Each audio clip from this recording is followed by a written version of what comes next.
In 2012, two families left the city along with the conveniences of modern American living. Today, our family has decided to live in the mountains of the American Ozarks to build for themselves a more sustainable and fulfilling lifestyle. We are an American Homestead!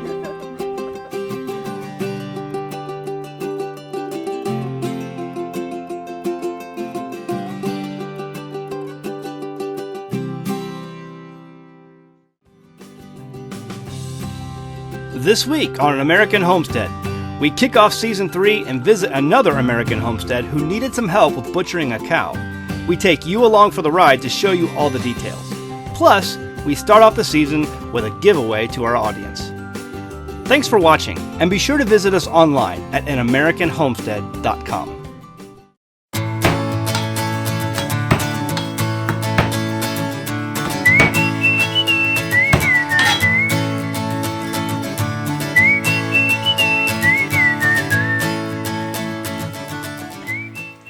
Hi, welcome to An American Homestead.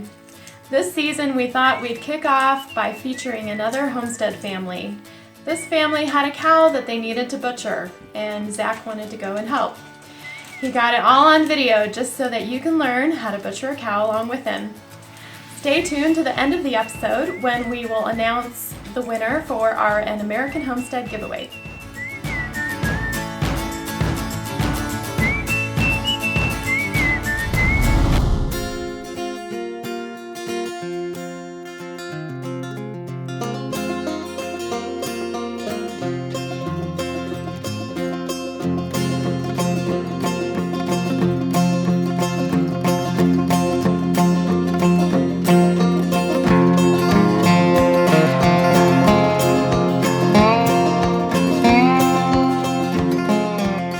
Hello, my name is Chris. This is my wife Stephanie, and we live on Shalom Acres. We've been butchering our own animals since I was 14 years old. So 14 years old is when I started deer hunting, and at 14 started processing animals. From there on, didn't really discern if I could do a deer. I figured I could do any other animal.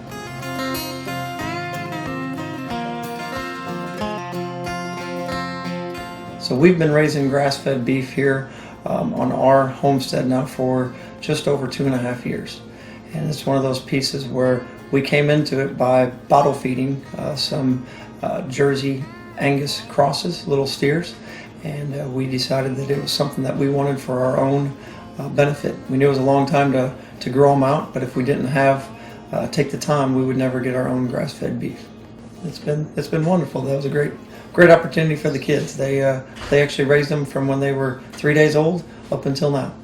Well, we have a lot of things going on in the homestead. We've got a bunch of chickens we hatch out, and we use those as meat, and we use those as eggs, or for eggs, and we sell the eggs. And we have a cow out there that just had a baby, so we've got milk now. We sell some of that as well, and we have sheep that we started off with 5, and we now have over 40. And we sell the lambs when they're about a year old, and we're going to keep the ewes, keep them breeding. They usually have twins once every 8 or 9 months. So we keep busy around here. This particular cow, his name is Joppa. We did name him, which people tell you not to, but we named him, and very quickly though his name became Piggy, because he was actually capable of sucking down a half a gallon of milk in 35 seconds, and typically he would collapse a bottle and to destroy it, usually every week, because he was so quick at putting that back pressure on there as far as vacuum. So he was a good cow.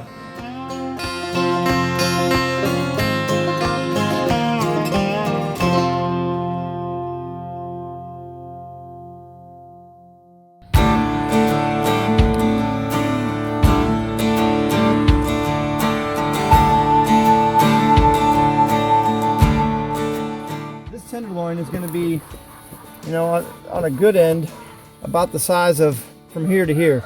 But you can see on this one, it's going all the way up from here to here and it'll end up being about That's awesome. about as round as a salami. So it's gonna be some good. Efficiently butchering an animal is something that just takes practice. Generally, all four-footed animals, when butchered, will come apart basically the same way.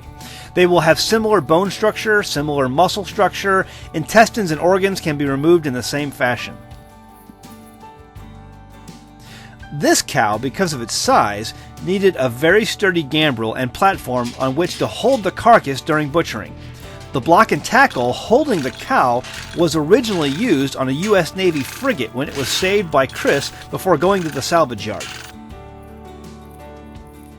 It took us 2 to 3 hours to field dress and successfully skin the animal. This was definitely the largest animal I have helped to butcher. It quickly became apparent that when butchering an animal of this size, it's good to have some help. All right, come over here. All right, well, yeah, can get some of this. There you go. You get some of that. That's good. After the field dressing is complete and the cow is completely skinned and cleaned, we began to quarter the animal and remove the meat off of the carcass.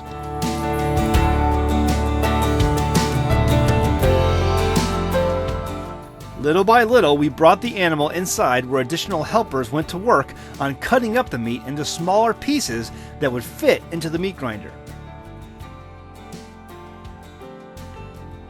Other cuts were set aside to be cut up later or to be saved into steaks and roast.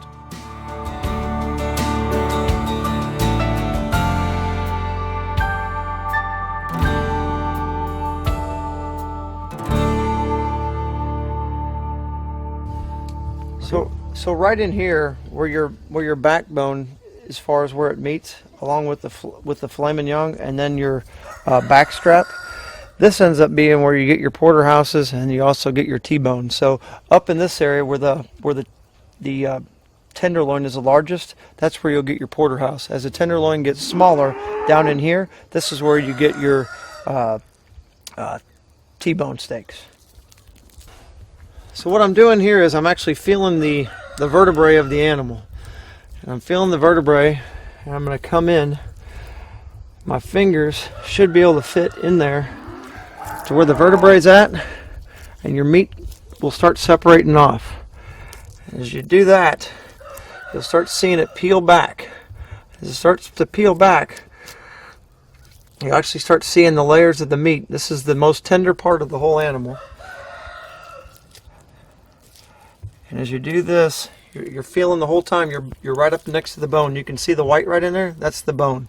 So I'm just cutting it right up next to the bone and kind of coming in. Coming straight down. And you see that?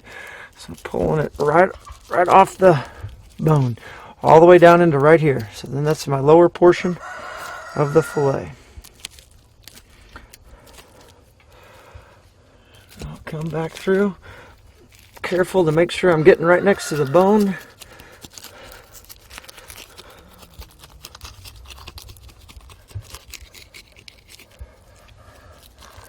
And again, you can see how large, based on how far penetration my hand is, you can see how large the fillet is up in this part. Again, this is where your prime cut is as far as your porterhouse steak.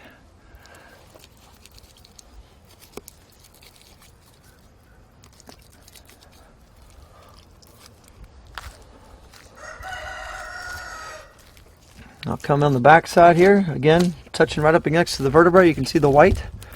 I'm cutting right up against there. Pulling that all out. It should cut free this lower portion. There we go. And now it starts to come off. Cut in again on the sides. Right next to that.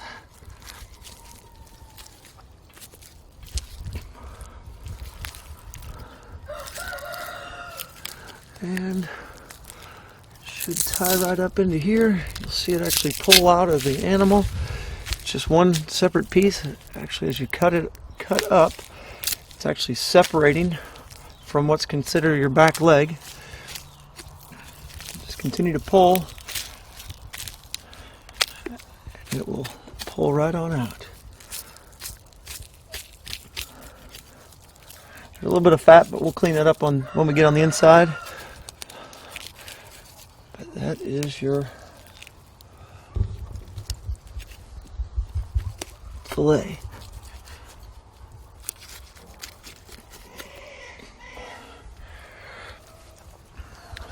So there's your filet mignon.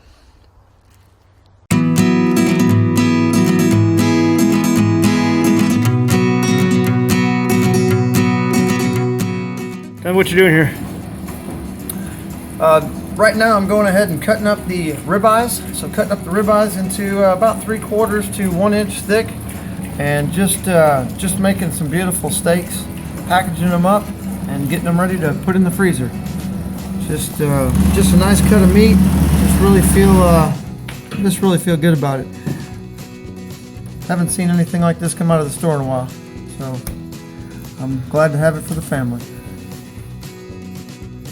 We didn't have the ability to weigh everything to see what the final weight of the meat that was harvested, but it was a lot, and enough to feed this family for a good long while.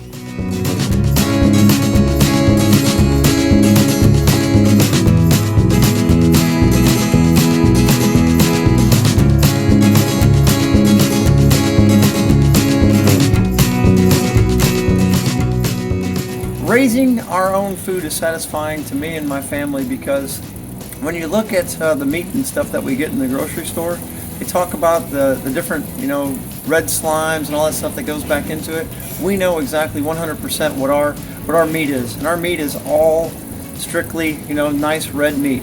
We trim it out the way we like, so we take out all the tendons, take out most of the fat, and it's a really lean meat. And starting with grass-fed to begin with is a nice lean meat, but when you do that all together and you see the end product, it's amazing. And then when you sit down at the dinner table and you actually start looking at the items that you've produced off your own farm, I tell you, it just gives you this feeling inside of just complete satisfaction, and then you know that you're doing the best you can for your family as far as feeding them. And we just truly love it. So I really enjoyed my time at Shalom Acres. As I get to know other homesteaders, there seems to be a common thread that binds us all. There is a willingness to work hard and live simply. There is pride in being able to provide food for our families, healthy grown food the way it was created to grow.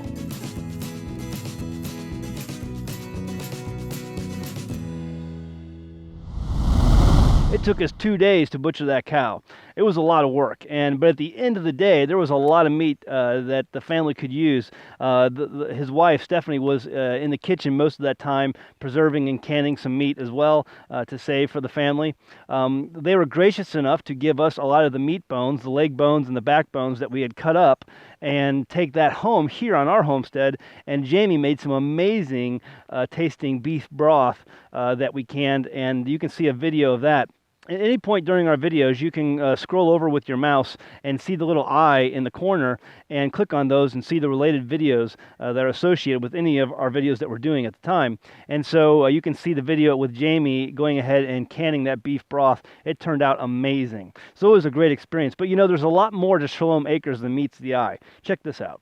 So when I left Shalom Acres, they gave me a couple of their products. Like us, they also make products on their homestead to sell to the public. And some of those products are here with me today. One of those is what's called a soothing lip balm. And while it says lip balm, this has another extraordinary benefit that I found out the other day. I was driving and I had the windows down, and my wife was with me in the passenger seat, and a wasp flew in the window while I'm driving, landed in my beard, and I'm like, what is that? And I pulled it out, and it stung me right in my finger, right about here, and it was this amazing throbbing pain. And I could not believe how much it hurt when I got stung by this wasp. And I flung it out the window, and I told her, I said, it was so painful. She pulled out this lip balm and put it on the sting, because you could easily see where the sting was, and within like seconds, it was gone. I was amazed. I'm like, what is in that stuff? And it's got made with extra virgin olive oil infused with organic herbs, plantain, comfrey, calendula. yarrow, beeswax, vitamin E oil, and peppermint oil, and just did an amazing job at basically getting rid of the pain from that wasp sting. So amazing product there if you're interested. And then also they sell on their website what's called a soothing salve, and that includes virgin olive oil, lavender, calendula flowers, plantain leaf, echinacea root, yarrow flowers, rosemary leaf, beeswax, tea tree essential oil, and lavender essential oil. And this works really good. I had an outbreak of poison ivy the other day after working in the woods and cutting up some logs, and it just started to break out my whole arm that evening, and I put some of this on my arm, and like within an hour it was gone. I mean, it didn't affect me at all. And so I was that was amazing to me, because I know there's certain plants out there that really do well on poison ivy, but I had no idea that yarrow, calendula, plantain, things like that would work so well against poison ivy breaking out of my arm. And so anyway, they have lots of other products on their website. They have an amazing YouTube channel that doesn't have a lot of subscribers yet, but go ahead and check it out. They showcase a number of hands-on projects that I think you might be interested in.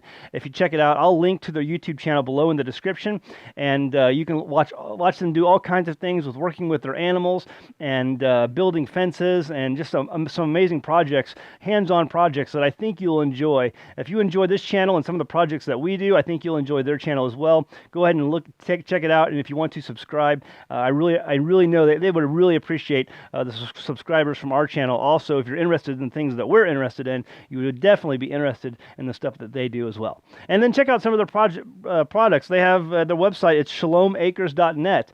You might be interested in picking up some of these, especially the bee sting thing. That turned out to be amazing. So, all right. Okay, so it's time for another giveaway. Our patrons, we have contests throughout the year, and we're going to do our first one right now. This is for our patrons. It's Gina Bella Warner, and she is the winner of the Mixed Camo 500 foot of 750 paracord. Different than 550 paracord, a lot more, just more tough. It's actually given away by toughgrid.com. They contacted me a while ago and wanted to donate some products to give away on our videos. And so our patrons are going to get this first giveaway this year, and all of our patrons are automatically eligible in all of the giveaways we do. And so Gina Bella Warner is going to be the winner of this. We're going to go ahead and contact her and get this in the mail to her. And then also, Fiberfix contacted me a few weeks ago and said they wanted to donate some products to give away, and so we're going to give one of these away to anyone out there listening. If you want to be eligible to win this, just go to anamericanhomestead.com. That's our website. Go to the contact page and put in the subject line giveaway. Put that in the subject line, and you'll automatically be entered to win the Fiberfix giveaway. It's basically this duct tape that you wet. You make it. You get it wet. You get it water. Put it in water.